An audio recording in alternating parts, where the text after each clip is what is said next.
Hello everyone, this is Kyle Miller, Solutions Engineer at DJI, and today we are very excited to talk to you about the new DJI drone on the Enterprise lineup, the DJI Matrice 4 series. Without further ado, let's dive into it because we have a lot of material to cover.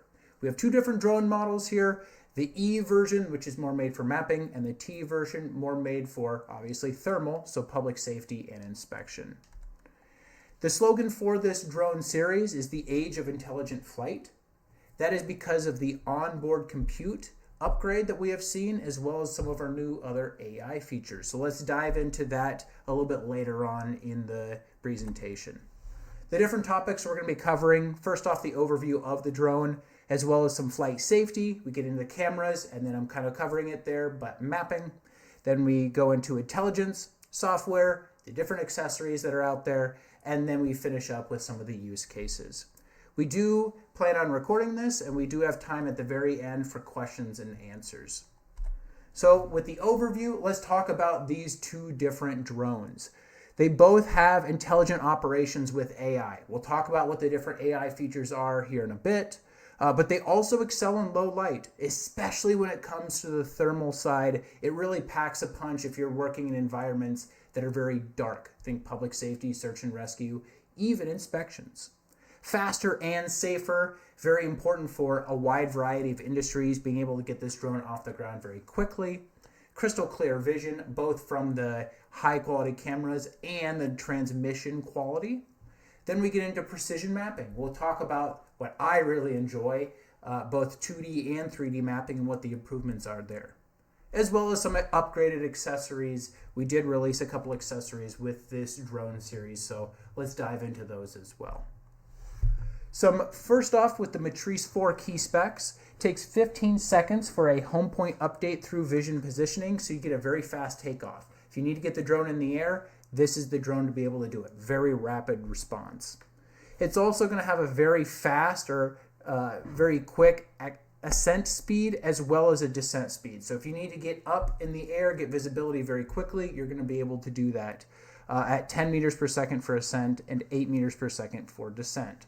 One thing that I'm very excited about is that max forward flight speed. This also goes into mapping, so efficiency is improved there, up to 21 meters per second, 47 miles an hour. That is a fast capture. And we'll talk about how we can capture all of that data and fly so fast when we get to the mapping section. Also, our new version of O4, the O4 OcuSync 4 Enterprise transmission, you're looking at a 25 kilometer or 15 mile FCC range, a nice increase over the Mavic 3 Enterprise series with a rock solid transmission, and then a 45-minute max forward flight time, a nice bump in stats over the Mavic 3 Enterprise with the RTK module of 6 minutes. We also have a new controller with this drone. We've heard customers, we've heard clients talk about the RC Plus on the larger series of drones and how beneficial that can be for operations. So we've been able to bring that to the more affordable price point of the Matrice 4E and 4T. You're getting the new DJI RC Plus 2 that has O4 Enterprise transmission. You're looking at max download speed of 20 megabits per second, which is insane when you think about what that can do for image transmission quality. 1080p by 30 FPS with very low latency, down to about 130 milliseconds. You're also looking at a high gain antenna array on that controller. It does have IP54 ingress protection, a great operating temperature so that you can continue those operations, even those harsh environments. We do have 4G enhanced transmission depending on your region. 7 hours of battery between the built-in battery life and the external battery life, but you can obviously be swapping out those WB37 batteries and keep the controller on all the time. And then you're looking at a 1400 peak nit brightness screen, nice 7-inch screen, as well as some nice improvements over the RC Plus. The back buttons or the preset buttons, the L1 through L3, R1 through R3, those are now backlit, so you can see them a lot easier, especially if you're in a dark environment that you're flying.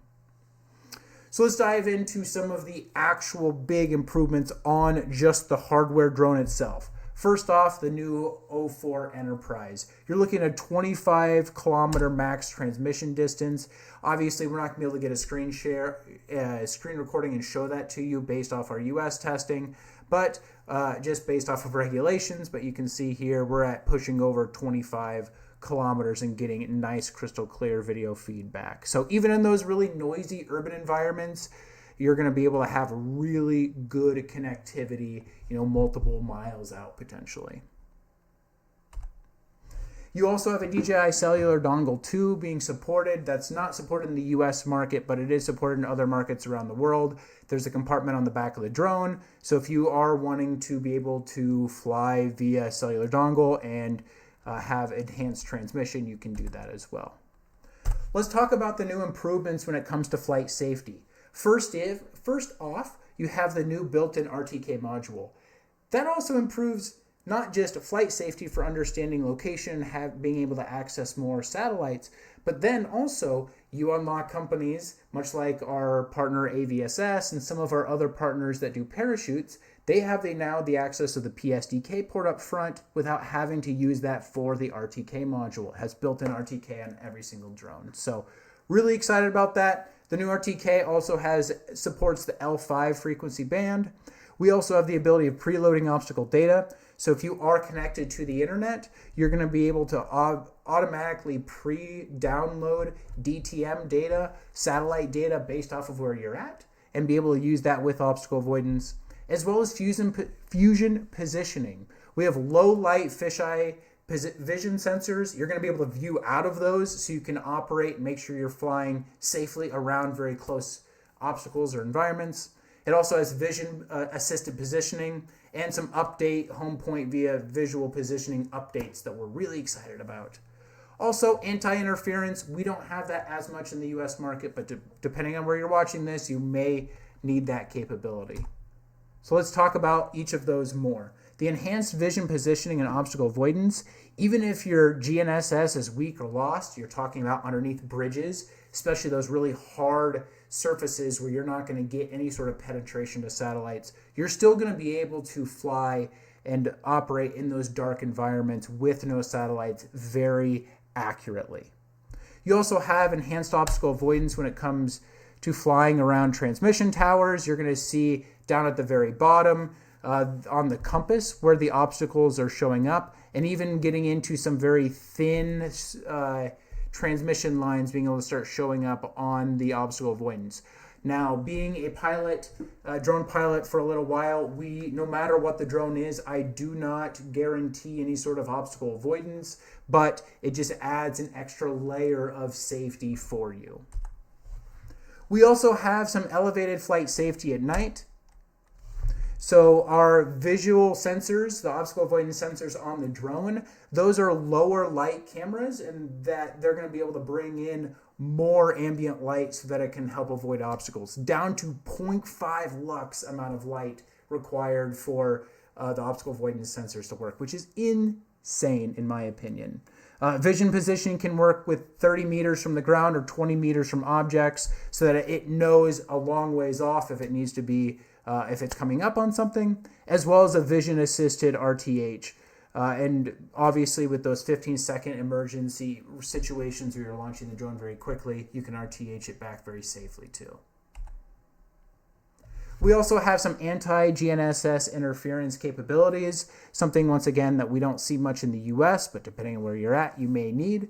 If we recognize something pop up, we will alert you and trigger an RTH so that you can still operate safely and recover the drone as high quality as possible. The preloading of terrain data, so you do need to be connected to the internet for this to work, but it's automatically going to load in terrain data from the Pilot 2 app. So it's going to be downloading 40 kilometer by 40 kilometer sections based off of where you're at. You can also load in terrain data within Flight Hub 2, whether that terrain data is something very similar to elevation, or if you're loading in full-on 3D models, you can use those for obstacle avoidance as well. And within Flight Hub 2, you can now set custom flight areas if you want to restrict the drones to be able to fly only in certain areas. Really going to help out for fleet management purposes if you're trying to make sure your pilots are really only flying where they should be flying. Let's get into the cameras, something that I am very, very excited about, especially when we get onto the thermal side, because I've been able to test one here in the US, and the low light capabilities are second to none, honestly. So as a breakdown of all the different cameras here, we have our thermal sensor, 640 by 512. You can do ultra high resolution up to 1280 by 1024. We also have what we saw on the previous Mavic 3 Enterprise series or Mavic 3 Thermal, where we have a wide and a 7x zoom. Now we have a wide, a 3x zoom, and a 7x zoom. So as we zoom all the way in, we're going to have less digital zoom than we have to worry about and more high quality resolution coming off the 3x. So we have the wide angle, and on the thermal, the wide angle sensor is larger, being able to let in more ambient light. And the aperture is being able to set lower. So that's going to be able to help with low light as well. Our 3x medium telecamera also goes up to 48 megapixel. And our 7x telecamera went from 12 megapixels now up to 48 effective megapixels with a little bit deeper format equivalent of 168 millimeter equivalent focal length. The two other sensors that you're going to see on there that you did not have previously, especially on this price point of a drone, is the laser rangefinder and the NIR auxiliary light. We'll show the value of both of those very, very soon. So if we're looking at being able to capture every detail at a distance, you can see me go ahead and start zooming in on this asset about 30 feet away from it. As I punch in, you're going to see it trigger from the 1x to the 3x to the 7x camera, all being able to work together. All three lenses do support autofocus, so if you are needing to go in there and tap on the screen or be able to refocus the camera, it's going to be able to do that for you. And look at that, being able to read part numbers fairly easily by being able to say a safe distance off of the asset. So also, when we're talking about that really deep digital zoom, we get that 112 time continuous zoom. So it's not clicking just between the different sensors, but you're actually punching in nice and smoothly on that. This is zooming in on a car, California license plate, so blue on white. And you can see from about 750 feet away, you're starting to be able to read those license plates pretty easily. You can also take a photo, download the full resolution photo, and then zoom in on that full resolution photo. So let's break down the individual cameras on the Matrice 4 Thermal a little bit more. First off, the wide angle camera. This is a new 1/1.3 inch sensor, a little bit larger than the previous sensor. It also has a 1.7 f/1.7 large aperture, so a 2.7 time improvement over the M3T. And that really is going to enhance our low light imaging capabilities, which you can see here how easily you can see into the night sky with a little bit of ambient light. We've also found that that medium range camera is really valuable when it comes to inspections when you're about 10 feet to 30 to 40 feet off of the asset. If you're trying to do something like read this one with the scenario is being able to read clear meter information from a safe distance of about 10 feet away, 3 meters away. So having that 3x camera that you can then punch in farther digitally is going to just really help, so you don't have to be right up on the asset or back off far enough to punch into the 7 times telezoom. So it's just that really, it's really making up for having to really build into some of that optical imaging technology. If we have a couple different cameras staged at the right distance, we've gotten some really, really good results with 1, 3, and 7x zoom. Good into the telecamera. This is a new 1/1.5 inch sensor. It's also a 48 megapixel sensor as well, not just a 12 megapixel. Has a little bit deeper, like I said earlier, focal length of 168 millimeters. So in this bridge inspection scenario, 7x camera being able to get clear inspections from a very safe distance. As well as another example, being able to see cotter pins, and if those cotter pins have been stripped or have fallen out or have burnt out from across the transmission line. You don't even have to tower. You don't even have to go to the other side to grab those photos. One thing, this is a video that I captured, thing that I was blown away at how well it works, is being able to have foreground stabilization. That is due to the laser rangefinder. You're going to find that this laser rangefinder is one of, if not the most integrated laser rangefinders on a sensor that I have really seen. So some of that goes into this foreground stabilization. So as long as you're within or deeper than a 10x zoom, it's going to be able to lock onto an asset for you. And you can see now the background is moving, but the foreground is focused directly on it. So then you can easily take a photo, grab a video, or live read off part numbers if you need to.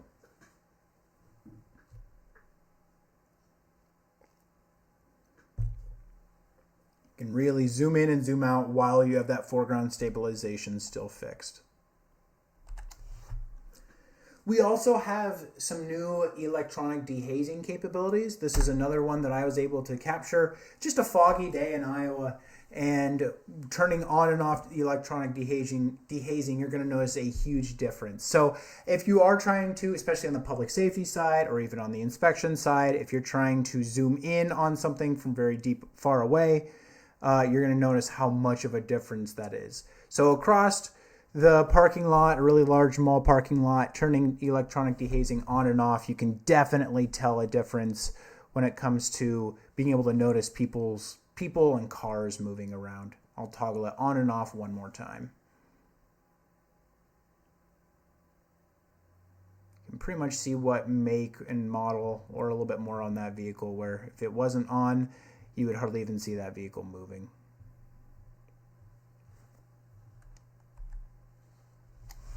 Let's dive into the low light capabilities, something I was also very much blown away. Public safety is going to really enjoy this. So the night scene mode. We have two different abilities for night scene. What this is essentially lowering the frame rate of the video transmission feed. So it's going to be a little bit slower, more jelly feeling. But what that's doing is allowing the sensor to open up a little bit brighter, a little bit more. And now it can let a little bit more ambient light in. We have two different settings, a medium and a high, depending on what setting or how much ambient light that you may have out there. And the way that it works is we also have, let's back up actually, I think this is a video. It may not be.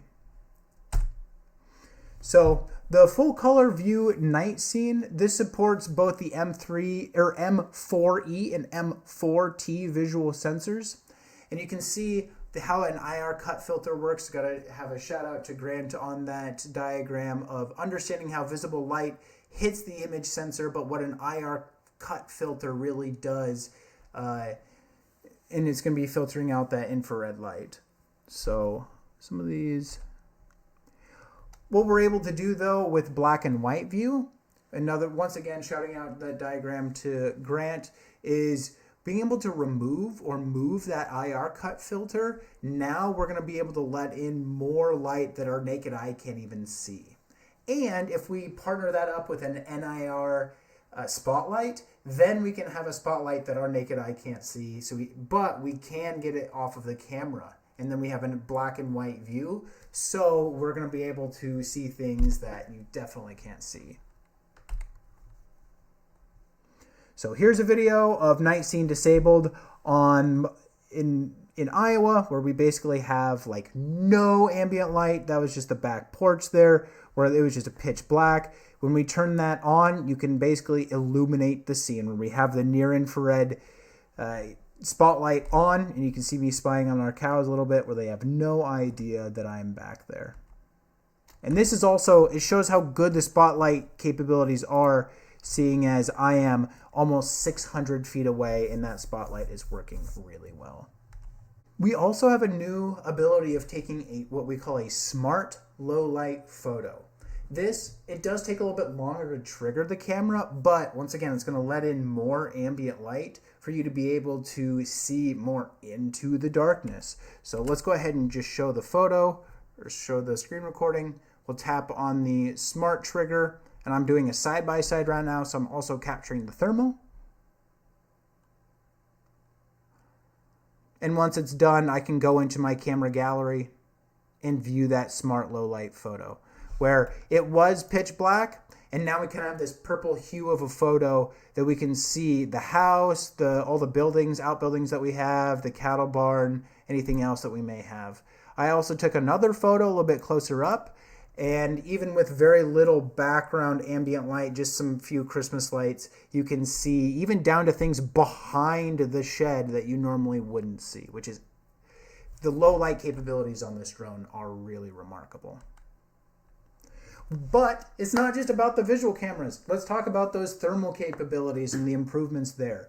We first off have a more accurate temperature measurement. We have a new ambient temperature sensor on board. That temperature measurement accuracy on high gain setting is right around plus or 2 degrees Celsius or plus or 2%, depending on what you're measuring. You also get the temperature measurement screen there on the right hand side, where you can set emissivity, you can set your distance that you're going to be reading it from, as well as your environment humidity if you need to change those settings. We also have a new high-res live view mode. This is going to be more focused on live inspections or live public safety situations rather than doing some further analysis, because we are doing, it's very similar to what you see with high gain. Obviously, it's much more improved on low gain, but high-res live view mode works really well on thermally flat environments. So right here, you've seen an extinguished moped. So other than maybe the battery core in there, you don't have much heat, so very thermally flat. What this high-res mode does is it adds a little bit more differentiation between smaller differences in temperature. So you're seeing a little bit more on the high-res live view mode differentiation when it comes to the actual ground there. Now with high-res, you're not going to be able to actually measure temperatures with that. So if you need to maintain that ability, you're going to keep that in the high gain or the low gain mode, depending on what you're measuring. But if you need to have just a little bit more clarity on the thermal side, the high-res live view mode is a great tool. We've talked quite a bit about the thermal side. My background is more geospatial, I must say, so let's talk a little bit more about the mapping side. Once again, we're having a wide-angle camera, a 4/3 inch CMOS sensor, 20 megapixels. We do have a equivalent focal length of 24 millimeters and an aperture of 2.8 over f2.8 all the way up over to f/11. We now have an improved 0.5 second interval shooting compared to the 0.7 second on the M3E or the Phantom 4, or the Mavic 2 Pro being 2 seconds. So a huge improvement over those drones. Mechanical shutter, obviously, if we're talking about mapping, we really need that accuracy, and we really can only get that through having high quality mechanical shutter. Also, we have in-camera distortion correction. That's our distortion correction 2.0. We'll talk about that in a moment. We're also bringing over that 3x medium tele camera. So this drone definitely skirts the line between mapping and being able to take care of your visual inspection capabilities. Same exact medium camera, exact same 7x tele camera as well. The nice improvement there, getting up to a 48 megapixel effective pixels. And then the laser rangefinder, which is going to be super valuable for inspection and for even some mapping. So let's dive into distortion correction 2.0. This is a factory calibrated lens, factory calibrated from DJI. The camera internal parameters are included in the XMP data on the survey photos. You pull the SD card out of the drone, you're going to have all of that metadata saved. DJI Terra already supports the algorithm updated to be compatible with the M4E, so it's ready to go once you get your drone if you're processing in Terra. And you can see a little bit more of the distortion correction just off of the sensor there. Just to note, though, the M3E is still a very, very accurate sensor. If you compare the M3E to other sensors on the market, that diagram becomes way less noisy. But we had to really kind of explode the results so that we can really, really nail down on the distortions and minimizing that circular pattern there. So let's talk about that wide angle camera. We now can trigger that at 0.5 second interval shooting. We can also fly with a maximum flight speed up to 21 meters per second. So we talk about mapping capabilities with triggering the camera faster, 0.7 to 0.5, and flying 21 meters per second compared to 15 meters per second. Now we can start improving even more on how fast we can map.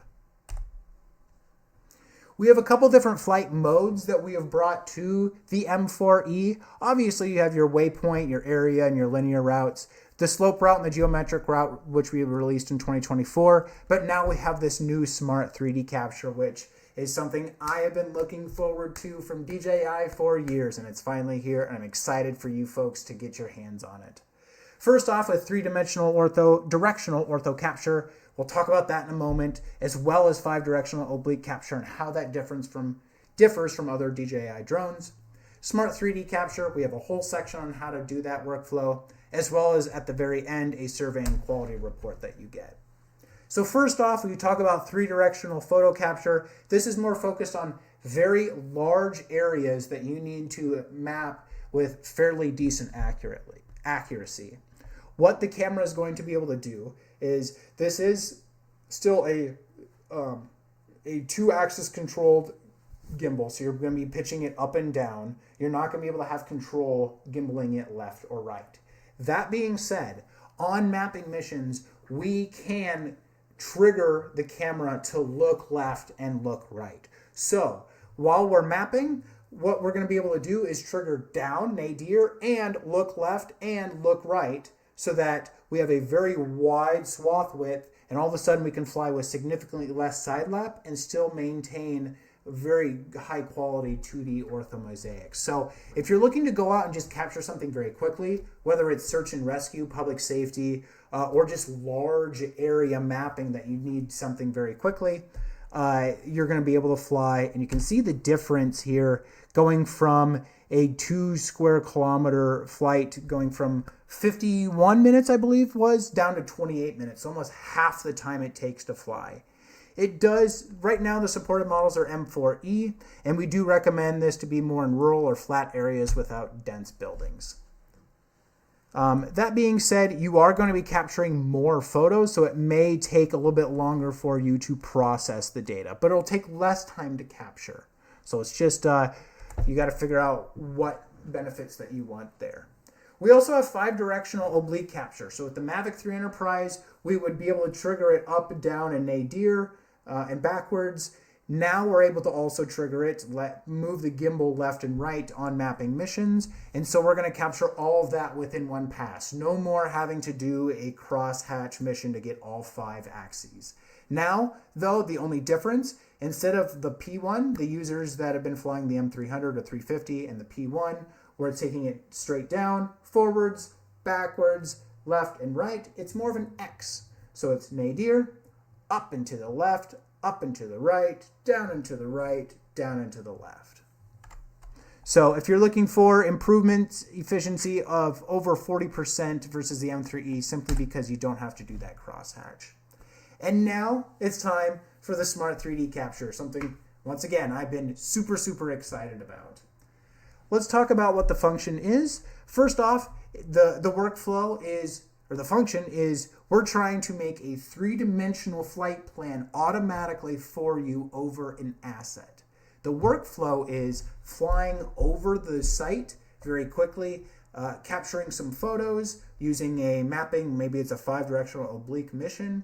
From there, you can then process those live on the controller into a lower resolution point cloud, and then build a polygon on where you want the mission to be, and it'll generate the mission all exactly for you. So if you need to capture all sides of the asset, you will. You're also going to notice that this gimbal is moving around very quickly and looking left and right. So we have a 0.5 second trigger speed, and we have the ability of looking those different directions. So we should be able to capture all the photos you need by only having to survey or spiral around one axis, which is a great improvement on time. We can also plan missions down to 1 meter or 3.28 feet. If you're looking for the M4E, which is supported right now, if you're flying missions that closely, The GSD, ground sampling distance, on the raw photos is right around 0.3 millimeters. So hairline cracks, yes, you should be able to capture those. So step one, rough model creation or generation. Being able to fly over the site very quickly. We do recommend at this point, as we roll out the product, for capturing a site with 400 photos or less that you're going to be generating. And then from there, it's going to be doing a little bit of processing, where you'll select you want to create a new route. Once the mission is done, you click into Smart 3D Capture and you select the photos that you had just captured. It's going to then process that point cloud for you, and this can be done even while the drone is still in the air if you want to, or the drone can come home and land, and then you can plan if it's a little bit more detailed. As we play the whole video through, I'll select the imagery. The point cloud has been generated. And then from there, we build the area that we want to capture. And then it's going to build a three-dimensional flight plan inside that polygon, covering every side of that asset. Then you're just going to set your normal mapping parameters, what speed you want to capture, how far away from the asset you want to be capturing, and then it builds that flight plan for you. And then you just queue it up. The drone's going to go ahead and fly that. You're going to be able to monitor that mission in three-dimensional space, as well as seeing it on the 2D map and the live video feed there. It also supports setting route breakpoints to be able to help skip dangerous routes when we're talking like to and from the asset.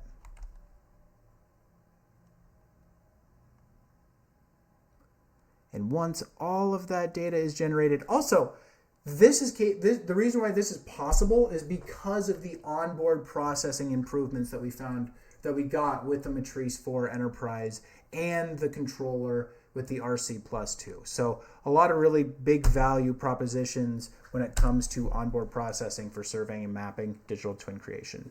At the very end of the 3D capture, you do get the survey quality report so that you can understand what areas that you had the most amount of coverage in. It looks like on this is the dark purple, which most of the site has at least 30 photos. You're going to get progress, the photo count, how many of those photos had RTK fix, how many of those had maybe RTK float. If you're looking underneath stuff, if you're going to be doing more PPK work, you're getting all of those stats while you're still on site. So you can just monitor to make sure that you capture the site well enough.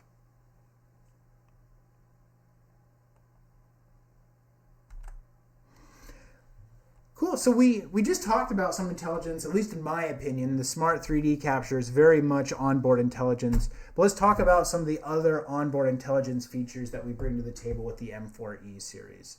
So with that, you have AI detection, being able to detect people, vehicles, boats. We'll talk about that in a moment.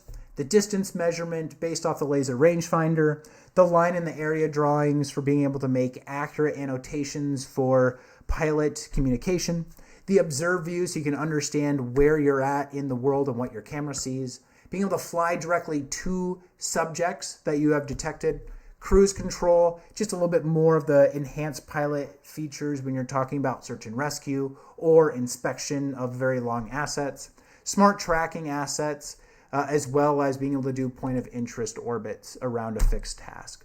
So let's talk about the onboard processing and the AI. So the object detection and counting, right now you're able to detect people, vehicles, and boats. You can max count up to 128 objects can be displayed in the camera view at one time. And it can also give warnings based off the type of object appears in the camera view. So you can turn on warnings whether it's a person, a vehicle, or a boat. If you need to count more than just that, you can do that by taking a raw photo or taking a high-res grid photo. If you download the high-resolution photo, it's going to then count not just 128 assets or objects, it's going to be able to count up to 1,000. So AI detection must be enabled before taking the photo. That is one thing that you need to watch out for. Also, counting in a high-res photo, it's the exact same workflow, but we do recommend capturing within 160 meters. You also have the ability of the fly to, so easily drop a pin using the laser rangefinder on the map, and then you can automate the flight directly to that location. You can also set cruise, so no matter what direction that you're giving the stick input, it's going to lock that stick input.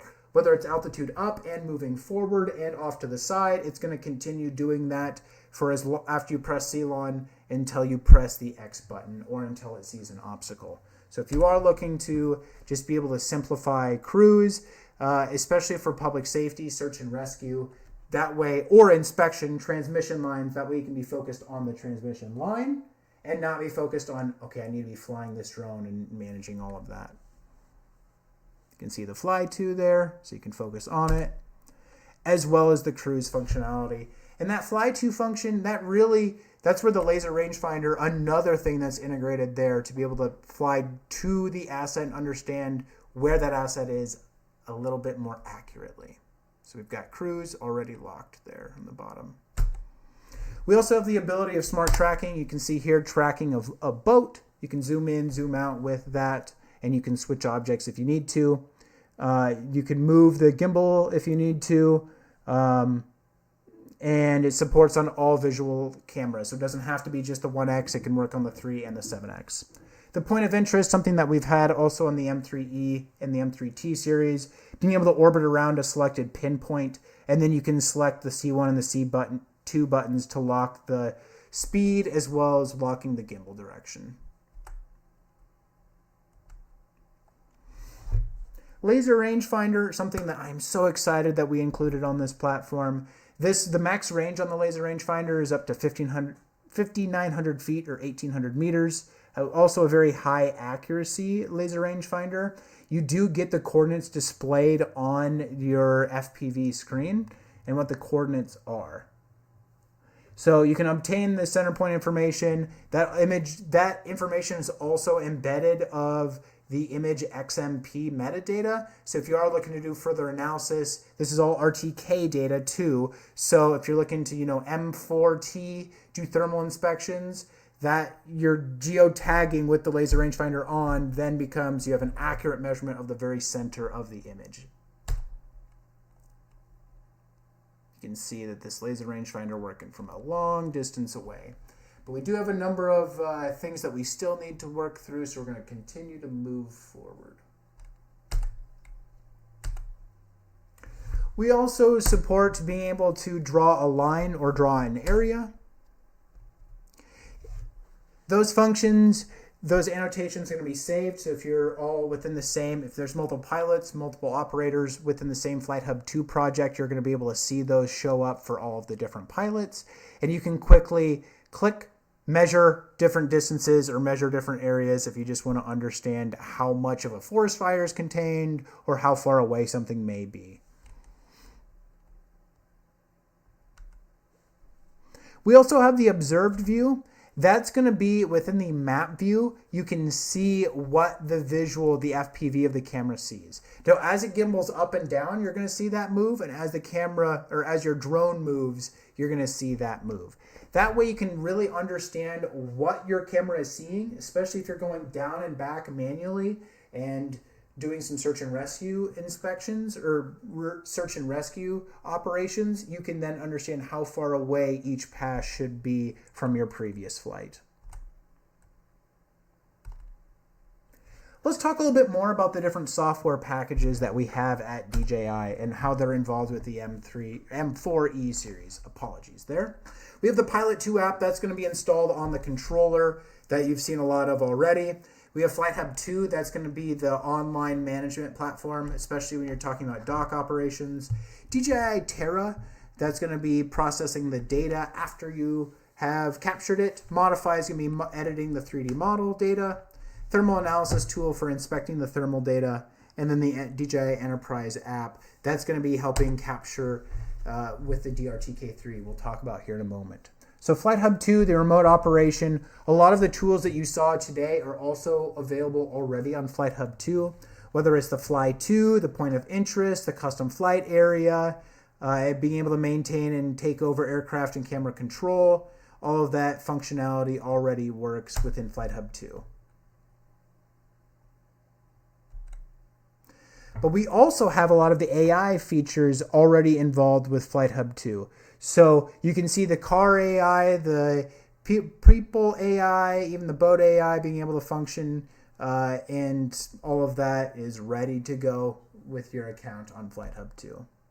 We also have the ability of planning these smart 3D captures at the office. So if you don't want to do it at the edge of the field, you're going to be able to capture, you're going to be able to build that 3D model, process it in Flight Hub 2, or process it with whatever engine you have, upload it to Flight Hub 2, and then build a complex, or build a polygon over your asset, and then we will build your flight plan for you. We also have an open developer ecosystem here. Obviously the payload SDK, we talk about parachutes, spotlight, speakers, things like that. Mobile SDK, that's supported on the RC Plus 2, as well as Cloud API if you're needing to offload data directly to a cloud storage solution. One of the big functions improvements that we see with the M4 series is the open onboard computing. So you have a lot more computing on this controller now, up to 10 tops of computing capability. And as you can see, some AI developers have already developed some live crack detection for live inspection capabilities. So you can obtain this model source code, train the model, upload the model, and then upload the images for validation, and then distribute the models across your different drones. Let's talk about the different accessories that the drones can come with. We've got still a lot to cover here. We have released a DJI branded speaker and a spotlight. Here are some statistics about the speaker and the spotlight. If you want to go ahead and capture a screenshot, you can. But for the sake of time, let's move into the UI functionality. So the real-time voice speaker, we can now utilize either live, so you can talk directly to the controller and it'll live put it out. You can record a message to the controller. You can also use the micro SD card or USB-C and upload or import in a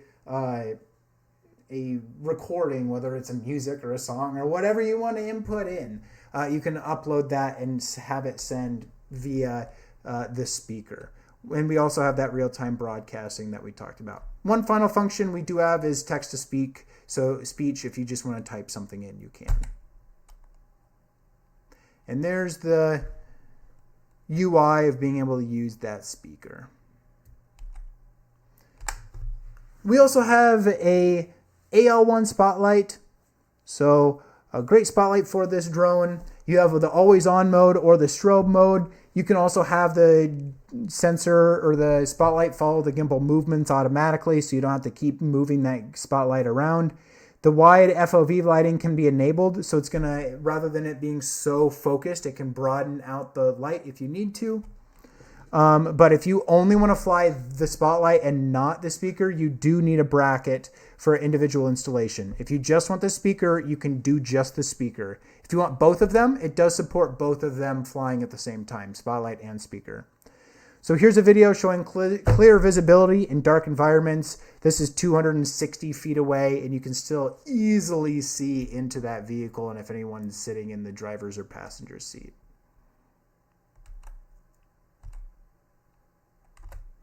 We also, that spotlight that follows the gimbal is going to be not just beneficial for search and rescue, but for inspections and even potentially for digital reconstruction. If you are looking to illuminate those dark areas for inspections, you're going to be able to do that with the spotlight combined. And it's going to work on both the M4E or the M4T. We have some more accessories, the batteries being 99.5 watt hours. The charger is very similar to the M3E. We do have a little bit new charging hub that supports up to 4 batteries. The WB37 battery that's optional that you can use for hot swapping your controller battery. And then Power 1000 if you want to charge your drones on the fly. And then the RC Plus 2 strap for the case. One of the other accessories that we just launched is the new DRTK3. So the predecessor, the DRTK2, we've heard a lot of feedback on how to improve that. And with that, we have brought a lot of improvements. First off, it is a standalone solution here with a common thread type so that you can put on your own whatever tripod that you want to use. We also have 3 different modes with this base station. We have broadcast, we have rover mode, and we have relay station mode. And we'll talk about what those three are in a moment. So the physical size, it's very compact, but it's also very, very robust. 2-meter pole drop tested, IP57 or 67 rating. It does have OcuSync 4 Enterprise, and we're talking about the relay. It has the standard 5/8 inch thread, as well as log endurance. It also has USB-C port on the bottom, so if you are looking for having this thing run for much longer than what the battery is, you could hook up an external battery to USB-C and have this thing run all of the time. Let's talk about the different settings or modes that you can have on the DRTK3. The first one would be the base station workflow, something that we have seen pretty commonly with the DRTK2. That's where you connect the DRTK to the drone and to the controller, and then you're going to be either setting it up over a known location or connecting it to a cellular end-trip so that it knows the location on site. The nice thing is, though, is that this is high enoughly accurate that you're going to be able to set your own known location now with this as we get into rover mode. So the DRTK3 with base station workflow is going to broadcast RTK differential signals directly to the aircraft. There's also no upper limit of the number of drones that be connected to a single DRTK3. There's multiple different ways of calibrating this. You can either do it, like I said before, manual calibration over a known point, or custom network RTK. But we also have our new PPP, which is a free, self-developed PPP solution that does provide decimeter level positioning with no network connection required. Something that is a huge improvement over the DRTK2. Right now, the PPP only supports Baidu, but we plan on improving that in the very near future in firmware updates. The next workflow would be the rover workflow. If you're looking to actually use this to go out and measure ground control points or measure checkpoints, you can do that with this base station now. You're going to switch the DRTK3 to rover mode, which is the yellow LED. You're also going to want to have an Android device to install the DJI Enterprise app from our product website. And then from there, you're going to be able to sync it via Bluetooth and then start logging and tagging points with the rover. Once that is done, you're going to be able to, within Terra, import in a JSON or a CSV and import in those GCPs, label them as checkpoints, do what you need to do with that data. So there's the workflow, the app or the UI of being able to tag all of the different GCPs on your job site. And then also loading in the ground control points automatically. Then finally, another just reason to go with something like the DRTK3 if you're wanting to have a whole DJI solution would be the relay. If you're flying in environments that are very difficult and you're losing connectivity, this can work as a relay. It has OcuSync 4 Enterprise on board. The workflow would be the controller and the DRTK3 need to stay within a kilometer or about 0.6 miles away from each other. But from there, the base station and the drone can be 15 miles or 25 kilometers plus away from the drone. That way you can mount this on top of buildings or get this, we were in the Guatemalan jungle, if you wanted to be able to get this above the canopy, you could, and then have connectivity directly down to the controller, but maintain connectivity above the canopy with this in relay work mode. So, yeah. It can understand where the drone is and where the DRTK3 is and give you alerts if it does see that you're going to be losing connectivity or going in a direction where you might be losing that connectivity. So as you lower down, it says there's an obstacle exists. You might want to adjust the aircraft altitude. So just some nice extra safety improvements and information that we want to be able to give the pilot so that they can operate as safely as possible. So as we talk about what supported drone models for the different modes are, right now relay is really only the M4E series, M4T, but base station, it's going to be M4E, M4T as well. And then but if you are looking to do just the normal basic function, setting it up over a known location that you could survey with your DRTK3. So this is still valuable for an M3E or an M350 and a P1, because you can now survey your own spot and then set it up over that and you're good to go. And then rover mode, if you are looking to go out and mark checkpoints or ground control points. With the very last little bit that we have here, I know we're coming up on time, and I want to leave plenty of time for questions and answers, would be the different use cases that we've already been able to use, mostly within the United States here, across many different verticals. The first one being public safety, being able to have huge advantages when it comes to night scene modes.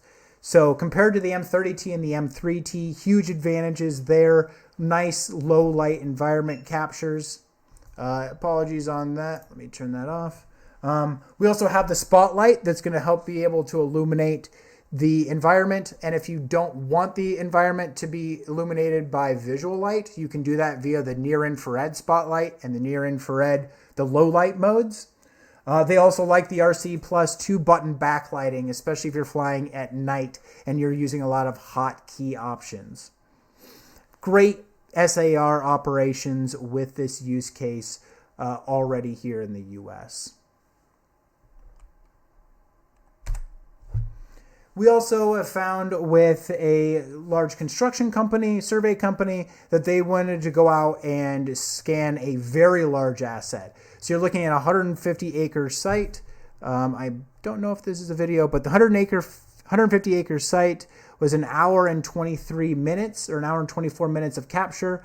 But once we enabled the 3-directional ortho, it went from an hour and 24 down to 47 minutes. You're going to notice the number of photos does go up. So depending on how you're processing that data, the output may still take just as long. But if you do have a powerful processing capability, the amount of time taken on site was 44% faster. So covering those large areas, really getting into maximizing what a quadcopter can really do. Also documenting the sinkhole. This is one that was done up in Canada, close to Niagara Falls, where they needed a detailed 3D flight plan. Some of our old 3D flight planning tools that we did have that we released last year with the M3E and the M3T, like slope and geometric missions, were really difficult, especially for something like this. This is a circular wall, and so a flat 2-axis slope isn't going to be able to capture that. So by being able to fly over the sinkhole and doing a 5-axis capture very quickly, and then generating a flight plan on the site where it's capturing 3,000 photos, 29 minutes and 45 seconds, and getting a GSD looking at when it was capturing there at like 3 millimeters. So very high resolution data and capturing all sides of that asset automatically, as well as using obstacle avoidance sensors to maintain safety during that capture. Also, RTK image tagging. Since RTK was on board, and it's always on board since it's built into the drone now, you're going to be able to get really accurate data too. And finally, getting into optimizing some of the power line inspections. We do have one video here. It's being able to set crews so that you can focus specifically on the power lines and what is going on, whether it's the thermal or the visual side. That's going to be a value so that the pilot doesn't have to think about it, as well as the zoom capabilities that it has. The improved at 7x, as well as those mid-range inspections at utilizing the 3x sensor.